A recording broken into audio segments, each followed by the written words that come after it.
What's up sa inyo mga ka-Teka Mods, no? So, meron isang nag-message sa akin na binata. Humihingi siya ng payo sa akin. Hindi ko na lang sasabihin yung pangalan niya at hindi ko na lang din ipopost dito yung message niya sa akin kasi syempre gusto ko na lang din siyang pagtakpan. At nag-message siya sa akin, humihingi siya ng payo. Sabi sa akin Kuyang Mask Rider, sabi niya, humihingi po ako ng payo dahil po ako po ay mayroon siyang long distance relationship daw. Ngayon, ang problema niya is lagi na lang daw sila nag-aaway ng babae, tapos hindi na sila nag-uusap ng maayos kasi yung babae yata parang lumayo sa ibang lugar, nagtrabaho, parang ganun. Labi pagkakasabi niya sa akin. Basta ganun yung nangyari, naging long distance relationship sila. Lagi na lang sila nag-aaway, tapos nagsasabi daw yung babae na uuwi sa basta sabi niya doon na parang uuwi na tapos hindi pa pala umuwi, gumigimik pa pala, parang ganun. Nalaman niya na ganun ginagawa. Ngayon, ito masasabi ko sa iyo, Utoy, ito masasabi ko sa iyo, Tol. Alam mo, hindi ka dapat ma-stress sa mga ganyan. Hindi lang to sa kanya ko sinasabi, siguro sa mga kabataan din diyan na merong long distance relationship.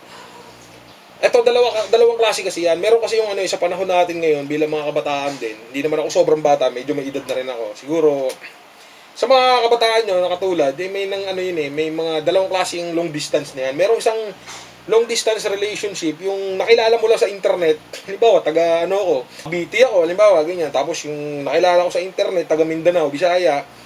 Naging magjowa kami, long distance relationship. Yan, ganon. Jowa mo na, di ba? Parang ganon. Pero may isa pang klase, yung naging magjowa talaga kayo, tapos lumayo lang kayo sa isa't isa, parang ganon. Kasi may whatever na lumipat ng bahay, nagtrabaho, na ganon. Doon na lang muna tayo sa yung naging magjowa talaga kayo ng personal, yung... Kasi yung mga ganyan bagay, nakilala nyo lang sa internet, wala naman yan eh. Kumbaga, kaululan lang yung mga ganyan bagay. Doon na lang tayo sa explain ko sa iyo, papaliwanag ko sa iyo, Utoy. Di ba sa jowa mo na naging doon tayo sa may naging jowa mo talaga ng personal tapos lumipat sa ibang lugar, papaliwanag ko sa iyo, hindi ka dapat mai-stress sa mga ganyan long distance relationship. Alam mo kung bakit? Kapag ganyan ang ginagawa sa iyo ng babae, hiwalayan mo na. Kung nagsasabi ngayon mismo, ora mismo, hiwalayan niyo na. Hindi lang to sa batang nag-message sa akin. Kahit sa inyo, hiwalayan niyo na pag ganyan yung ginagawa ng babae. Ngayon, kung sobrang mahal na mahal niyo naman yung babae, hanggat hindi siya nagsasabing hiwalay na o wala siyang sinasabi, wala siyang binibitiwan na salita na maghiwalay kayo, huwag mong hihiwalayan, hayaan mo lang siya, hayaan mo yung panahon magusga. At una, hindi dapat talaga ay malungkot sa mga ganyang long distance, alam niyo bakit? Kasi dapat, ang pag-ganyan, pag-ibig, mga ganyan, pang lang yan eh, mga papilab lang yan eh, kasabi nga ng mga tatanda, kumbaga sa akin, parang lang yan eh, culture na ng mga Pilipino yan eh, kasi nakakapanood mo yan ng mga kakapanood mo yan ng mga love story. Kaya kayo ganyan mga kabataan eh. Nakakapanood din ng love story yan. Kaya kayo lulungkot-lungkutan eh. Dapat ang gawin nyo, relax lang kayo. Hindi dapat kayo ma-stress sa babae. Kasi ang babae dapat, hindi ka na-stressan yan guys. Babae ginagawa dapat natin inspirasyon. Ngayon kung magkalayo kayo sa isa't isa, o may iba na siya, nagkaroon siya ng iba, nagsisinungaling sa'yo, ganyan-ganyan, hiwalayan mo na. Pangit yung gano'n, may stress ka lang. Huwag ka may stress. Unahin mo yung sarili mo, mag-aral ka na mabuti. Kasi hindi naman yun yung babaeng, marami ka pang may kilala. Ako na nagsasabi sa iyo, sa edad mong yan, 21 ka pa lang, di ba? Marami ka pa may kilalang babae. Papasok ka, mag-aaral ka, hindi lang sa school. Pagka-graduate mo sa school, nagkaroon ka ng trabaho, mas marami ka may kilalang babae doon, di ba? Kaya dapat hindi ka mag-focus diyan sa mga ganyan na nakilala mong isang babae lang, tapos long distance kayo, tapos na-stress ka dahil nga sa ganyan. Huwag ka malungkot. Maraming babae ako na nagsasabi sa'yo. Unang-una, hindi naman yun yung hindi pa yun yung final destination na talaga eh. Totoong yung partner mo talaga sa buhay, yung magiging asawa mo na. Yan, wala pa yan. Kumbaga pa lang yan. Practice pa lang yan. Laro. Matuto kang maglaro, Utoy. Huwag kang masyadong magpapadala sa emosyon mo na. Akala mo yung babae nyo na mahal mo na, di ba? Tapos na-stress ka naman pala sa nangyayari sa inyo, di ba? Pagka ganyan, hiwalayin mo na, maghiwalay na kayo, magawin mo, mag-focus ka na lang sa sarili mo, mag-aaral ka na mabuti. Ngayon, pagka-graduate mo, nakapagtrabaho ka na maayos o umasenso ka sa buhay. Sorry for that term ha, pero syempre, alam naman natin na ganyan, na babae na talagang lumalapit sa lalaki. Kapag makikita mo yung lalaki na successful sa buhay, di ba? Kahit sabi mong yung lalaki mo ang burat. Kupal! Diba? Kahit sabihin mong ganun. Diba? Lalapitan ka talaga ng babae. Merong isang babae magmamahal. Hindi lang yung mga magaganda. Mamahalin ka na maganda pag meron ka nito. Pero hindi ko naman sinasabi na lahat ng babae ganun ang ugali. Pero syempre, practical lang ngayon. Yung mga babae, ganun ang trip nila ngayon. Iba ng buhay ngayon.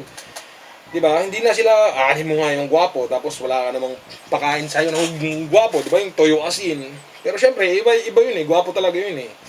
Siguro may mga ganung babae na handang maghirap basta makuha nila yung gwapo, pero hindi rin naman lahat ganun. May mga gwapo din na gwapo na mayaman pa, pero hindi, di ba, hindi ko sinasabing lahat ng ano, ganun. Pero kalimitan sa mga ano, ganun ang mga nangyayari. Kaya ikaw, huwag ka dapat may stress. Isipin mo na lang yung sarili mo, di ba? Hindi mo kailangan maglaslas dyan, mag ano-ano ka pa, mag lasing ka, sisirain mo yung katawan mo sa alak, tigilan mo yan, mag-yosi ka, si stress ka, huwag alisin mo yan kasi ikaw lang din mahihirapan sa bandang uli. Ang gawin mo, mag-aaral ka na mabuti, gaya nga sabi ko, magsumikap ka, i-focus ka na lang kung anong pinagkakabala mo sa buhay, di ba? Tulungan mo yung pamilya mo, ganyan, maging magbait ka lang sa magulang mo, sa mga kapatid mo, ayusin mo yung sarili mo, tulungan mo sila, di ba? Mas matutuwa pa sila sa'yo. Kasi ang babae niyan, mga ganyang babae, hindi dapat kinaka-stressan yan. Pero kung mahal na mahal mo nga yung babae, gaya ng sabi ko, hanggat wala siya sinasabi na bibitiw siya, huwag mo siyang bibitiwan. Magano ka lang, relax ka lang, kumbaga ano ka lang dyan, chill lang muna. Bata ka pa naman eh.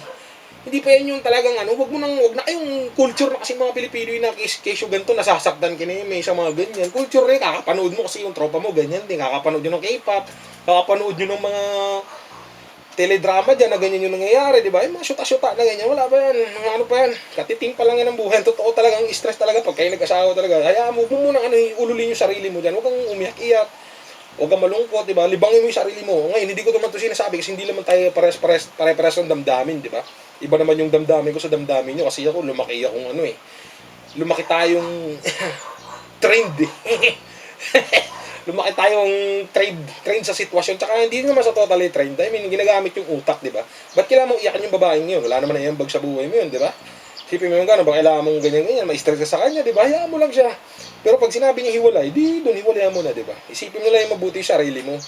Hindi ka pwedeng ma-stress ba? Huwag ka malulungkot. Isipin mo, mag-isip ka na mabuti, mag-isip ka ng tama, huwag ka magpupuyat. Kasi yung pagpupuyat niyan, kakaano mo sa kanya, chat-chat mo sa kanya. Pasensya ka na sa mga nasabi ko, ito talaga yung totoo eh.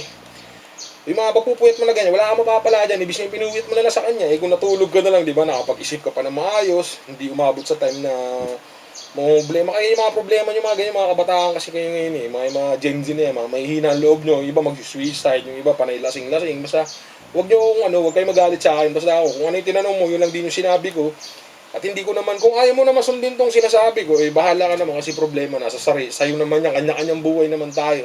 Pero sana, sa mga kabataan din na makakanood nito, may makuha kayong aral sa ganyan na hindi dapat kayo talaga malungkot sa babae lang. Hindi lang ayo ang mag-focus diyan sa ano niyan. Kasi ang buhay diyan, hindi lang naman umiikot ang buhay ng tao din sa mga babae lang eh. Culture na kasi ng mga Pilipino yan na ganyan-ganyan, nasasaktan, iyak-iyak, makakapanood nila ng teledrama yun eh. Ang totoong ano sa buhay, dapat mag-focus ka sa buhay talaga kung paano ka umasenso.